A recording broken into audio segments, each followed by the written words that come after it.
मैं योगेश त्रिपाठी स्वागत करता हूं आपका अपने चैनल फार्मासिस्ट यूनिटी पर। साथियों, अगर आप इस चैनल पर पहली बार आए हैं तो वीडियो को लाइक करें, चैनल को सब्सक्राइब करें और वीडियो को ज़्यादा से ज़्यादा शेयर करें ताकि जो फार्मासिस्ट भाई हैं वो हमारे साथ जुड़ सकें और हमारा सहयोग कर सकें। साथियों, जैसा कि आप सभी जानते होंगे कि जो प्रयागराज का केस है उसकी जो हेयरिंग होनी थी वो 3 जनवरी को होनी थी। 3 जनवरी को 40 नंबर बेंच नहीं बैठ पाई थी, इसलिए जो हेयरिंग है वो अगले फ्राइडे तक स्थगित कर दी गई थी। जैसा कि अभी लास्ट फ्राइडे हुआ है तो आप सभी के मैसेज हमारे पास आ रहे हैं कि क्या हुआ। फ्राइडे को हमारी हेयरिंग होनी थी, हमारी डेट भी लगी और हमारे केस की स्टडी भी जज साहब के द्वारा की गई। पीसीआई की तरफ से जो लॉयर आया था उन्होंने समय मांगा है अगले फ्राइडे तक। तो आप सभी को पता होगा, जैसा कि जब सामने वाला लॉयर टाइम मांगता है तो जो भी माननीय न्यायाधीश होते हैं उनको समय दे देते हैं। तो जो हमारे प्रयागराज कोर्ट का जो भी निष्कर्ष निकला है वो अभी तो यही है कि पीसीआई के जो लॉयर हैं उन्होंने नेक्स्ट फ्राइडे तक टाइम मांगा है अपना पक्ष रखने के लिए। तो अब नेक्स्ट फ्राइडे को पता चलेगा कि क्या होने वाला है। बहुत सारे साथी हैं जो हमारे मैसेज करते हैं कि सर एग्जिट एग्जाम का क्या होगा। तो अभी तो मैं आपसे कुछ भी कंफर्म नहीं कह सकता कि एग्जिट एग्जाम होना है या नहीं होना है, क्योंकि अभी तो लड़ाई चल रही है। अभी तो हम लोगों ने केस किया है, केस की सुनवाई नहीं हुई है, क्योंकि रीजन वही है, पीसीआई के वकील ने समय मांग लिया अपना पक्ष रखने के लिए।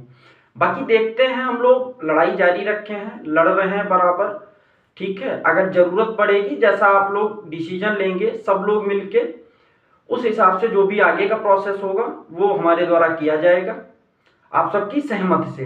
तो आप लोग परेशान ना हो। हाँ, बहुत सारे साथियों का एक मुद्दा है रजिस्ट्रेशन को लेके कि कराना चाहिए या नहीं कराना चाहिए। तो मैं एक बार फिर आपसे कहूँगा कि ये डिसीजन आप ही का है, इसमें हम आपको सिर्फ गाइड कर सकते हैं। गाइड इन द सेंस कि देखिए, रजिस्ट्रेशन कराना कुछ भी ऐसा गलत नहीं है, लेकिन आप लोगों से एफिडेविट, रजिस्ट्रेशन के साथ एफिडेविट जो मांगा गया है शपथ पत्र, उसमें यह मेंशन किया गया है कि हम लोगों को मेंशन करके देना पड़ेगा कि हम लोग जब तक एग्जिट एग्जाम मतलब तब तक की रजिस्ट्रेशन करवा लेते हैं अस्थायी, और उसके बाद जैसे ही पीसीआई एग्जिट एग्जाम कंडक्ट करा लेगी तो हम लोग जो है एग्जिट एग्जाम को जब पास आउट करेंगे, क्वालिफाई करेंगे, उसके बाद ही अपना रजिस्ट्रेशन रिन्यू करवा सकते हैं। तो डिसीजन टोटल आप ही लोगों का ये डिसीजन है कि आपको एफिडेविट देके रजिस्ट्रेशन करवाना है या नहीं करवाना है। अगर आपको उचित लग रहा है तो आप करवाइए, मेरे को ऐसा कोई विशेष दिक्कत नहीं है। लेकिन मैं फिर भी ये चाहूंगा कि अगर आप लोग अभी रजिस्ट्रेशन नहीं कराएं, देखिए आप लोग क्या होगा कि अगर आप लोग एफिडेविट दे देंगे शपथ पत्र तो पीसीआई का पक्ष थोड़ा मजबूत हो जाएगा। मजबूत इस तरीके से हो जाएगा कि वो जब हेल्थ मिनिस्ट्री के सामने जाएंगे तो वो बता सकते हैं कि बच्चे हमारे जो ये एग्जिट वाला जो रूल है इसको एक्सेप्ट कर रहे हैं, और ये देखिए उन्होंने एफिडेविट भी दिया हुआ है कि हम तब तक की रजिस्ट्रेशन टेम्परेरी करवा रहे हैं, जैसे ही पीसीआई एग्जिट एग्जाम कंडक्ट करा लेगी हम अपना एग्जिट एग्जाम क्वालिफाई करके उसके बाद रजिस्ट्रेशन को रिन्यू कराएंगे। तो ये पीसीआई का जो पक्ष है वो मजबूत हो जाएगा। बाकी रही बात कि अगर आपको कराना है तो जैसे बहुत सारे बच्चे मेरे पास कमेंट आ रहे थे, तो मैं देख रहा था कि बहुत सारे बच्चे बोल रहे थे कि हम रजिस्ट्रेशन कराना स्टार्ट कर देंगे। भाई ये आपकी इच्छा है, अगर आपको कराना है मैं कौन होता हूँ रोकने वाला। और बाकी आप लोग सोच लीजिए एफिडेविट देख के कि आपको कराना है या नहीं कराना है। बाकी मैं तो यही कहूंगा, क्योंकि मैं अपना नहीं करा रहा हूं, मेरे को भी नहीं कराना, क्योंकि मैं एफिडेविट देख के रजिस्ट्रेशन क्यों कराऊं। क्या क्या पीसीआई कुछ भी लेके चली आएगी और हम उसको मान लेंगे। अभी हेल्थ मिनिस्ट्री का अप्रूवल तक नहीं मिला है एग्जिट एग्जाम का, और वो रूल पे रूल लाए जा रही है। अगर हम भी उसको जो है मान लेंगे तो फिर उनका पक्ष तो ऑटोमेटिक मजबूत हो ही जाएगा ना। बाकी मेरा आप सभी से इतना कहना है कि मैं देखता हूं कि जो हमारे चैनल पे जो व्यूज आते हैं वो 3000, 3500, 4000 ऐसे आते हैं, और आप लोग चैनल को बिना सब्सक्राइब किए ऐसे ही छोड़ देते हैं। मैं आप लोगों से बिल्कुल भी नहीं कहूंगा कि चैनल को सब्सक्राइब करें, अगर आपकी इच्छा नहीं है तो आप मत कीजिए। लेकिन आप एक बात बताएं, क्या ये लड़ाई मैं सिर्फ अपने लिए लड़ रहा हूं? नहीं ना। तो आप लोगों को भी ये सोचना चाहिए कि एक बंदा जब वीडियो बनाता है ना तो बहुत मेहनत लगती है, ठीक है। तो एटलीस्ट चलो ठीक है, आप इन सबको ठीक है, आप मेरी मेहनत को किनारे रखिए, नहीं आप सपोर्ट कर रहे हैं उतना, बहुत सारे बच्चे हैं जो सपोर्ट कर रहे हैं, तो मेरे को उनके लिए करना ही पड़ेगा, ठीक है। मैं पीछे नहीं हट सकता, लेकिन एटलीस्ट कुछ रिस्पॉन्सिबिलिटी आपकी भी बनती है। 4000 लोग अगर वीडियो को देखते हैं ना, अगर 4000 आप लोग शेयर कर दें, 4000 शेयर आ जाए ना, तो एक अच्छा रिस्पॉन्स आएगा चैनल के लिए भी और हमारी यूनिटी के लिए भी। क्योंकि जब व्यूज ज्यादा आएंगे तो एटलीस्ट हम आगे जा सकते हैं, किसी को बता सकते हैं कि इतना स्टूडेंट हमारे साथ है, और सर ये स्टूडेंट की डिमांड है और ऐसा ऐसा होना चाहिए। लेकिन क्या है कि आगे जब हम लोग आगे जाएंगे ना, तो हमको ये बताना पड़ेगा कि आपके बैकअप जो मतलब बैकअप है, आप किस बेस पे आए हैं। स्टूडेंट के बेस पे जाऊंगा ना मैं कोई लीडर तो नहीं हूं कि जाके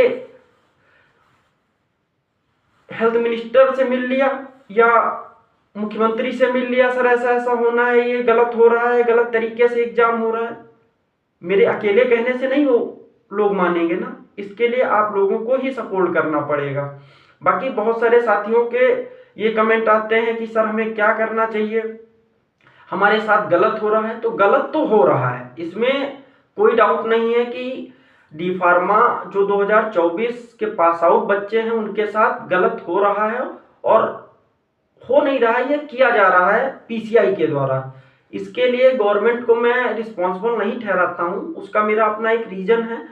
क्योंकि गवर्नमेंट रिस्पॉन्सिबल होती, मैं मान भी लूं कि गवर्नमेंट रिस्पॉन्सिबल है, गवर्नमेंट रिस्पॉन्सिबल तब होती ना जब हेल्थ मिनिस्ट्री जो है अप्रूवल दे देती पीसीआई को। उन्होंने तो अप्रूवल नहीं दे रखा है पीसीआई को। तो जब गवर्नमेंट ने अप्रूवल नहीं दे रखा है तो हम गवर्नमेंट को रिस्पॉन्सिबल कैसे ठहरा सकते हैं? इसके लिए हमारी पीसीआई रिस्पॉन्सिबल है, ठीक है। तो हमको हमारी जो लड़ाई है वो सिर्फ पीसीआई से है, ना कि गवर्नमेंट से। बहुत से बच्चे मैं देख रहा हूं कि वो गवर्नमेंट को बोलते हैं कि इसके लिए गवर्नमेंट रिस्पॉन्सिबल है। मैं इस चीज को नहीं मानता। बाकी सबका अपना अपना पॉइंट ऑफ व्यू होता है कि कुछ लोग गवर्नमेंट को रिस्पॉन्सिबल मानते हैं, लेकिन मेरा जो लोग गवर्नमेंट को रिस्पॉन्सिबल मान रहे हैं उनसे मेरा एक सवाल है, क्या हेल्थ मिनिस्ट्री ने अप्रूवल दिया है? अगर नहीं दिया है ना तो गवर्नमेंट फिर हम स्टूडेंट का सपोर्ट ही कर रही है ना, तो हम लोग गवर्नमेंट को कैसे रिस्पॉन्सिबल ठहरा सकते हैं? हाँ, बाकी लड़ाई हमारी जो है वो पीसीआई से है और हम लड़ेंगे इसके लिए। अगर हमको प्रोटेस्ट भी करना पड़ा, अभी तो हम देख रहे हैं कि प्रयागराज ये जो केस है उसमें क्या डिसीजन आता है।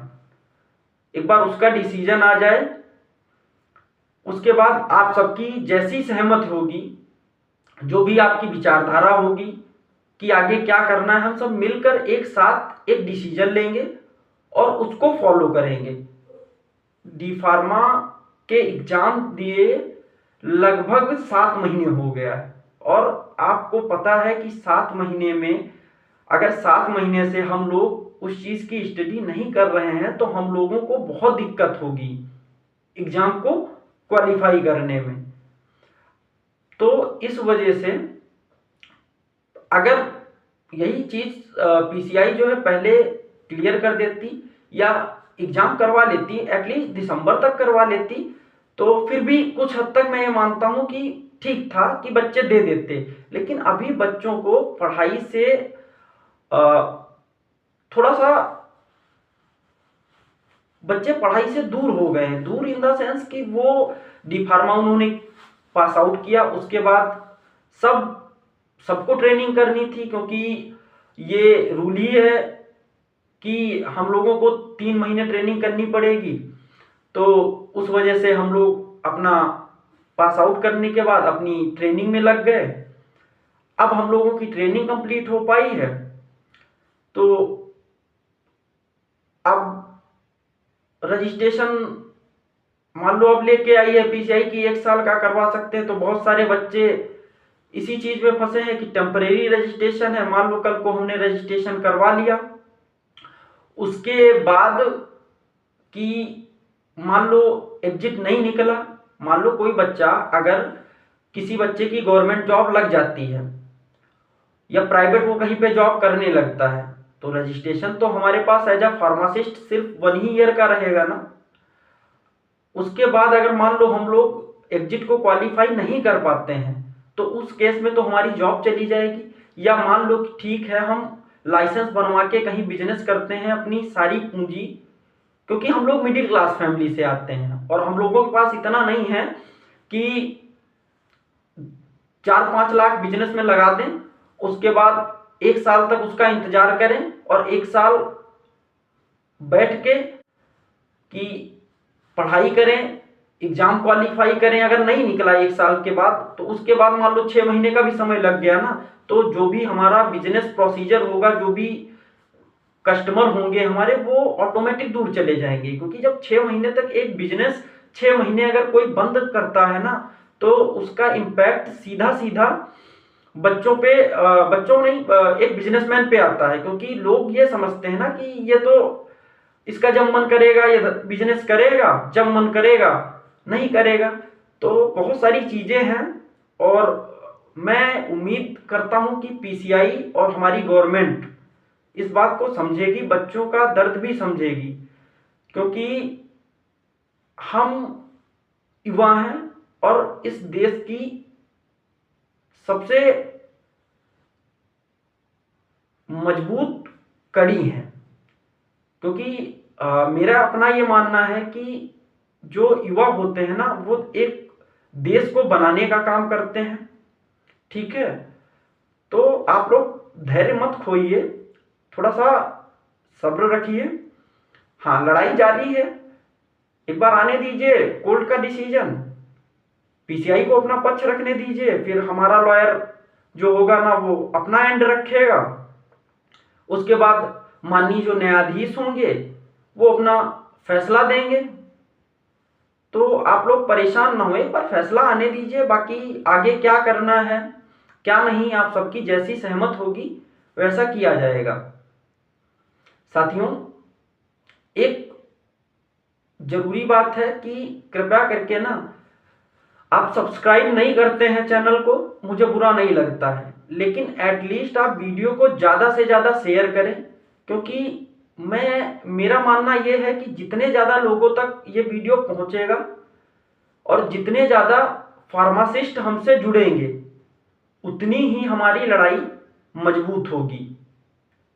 बाकी आप लोगों पे निर्भर करता है कि आपको क्या करना है। ये चैनल मैंने सिर्फ इसीलिए बनाया ना कि एटलीस्ट हम अपनी बात रख सकें, और जो भी फार्मासिस्ट हैं, क्योंकि ये काफ़ी बच्चों का मामला है, 100, 200, 500 बच्चों का मामला नहीं है, पूरे इंडिया का मामला है। और मेरी इच्छा ये है कि जितने भी पूरे भारत के फार्मासिस्ट हैं वो एटलीस्ट एक साथ आएँ। ये अपील भी है मेरी इस वीडियो के माध्यम से सारे फार्मासिस्ट भाइयों से कि आप लोग एक साथ आएँ, तभी हम लड़ सकते हैं। अकेले लड़ना पॉसिबल नहीं है। और अकेले कोई लड़ाई लड़ी भी नहीं जा सकती, क्योंकि ये कोई पर्सनल लड़ाई नहीं है, ये हमारे हक की बात है, फार्मासिस्ट के हक की बात है और फार्मासिस्ट को ही लड़ना पड़ेगा, एक के करने से कुछ नहीं होता। बाकी आप लोगों से एक निवेदन है कि सपोर्ट बनाए रखें और धैर्य बनाए रखें। धन्यवाद साथियों।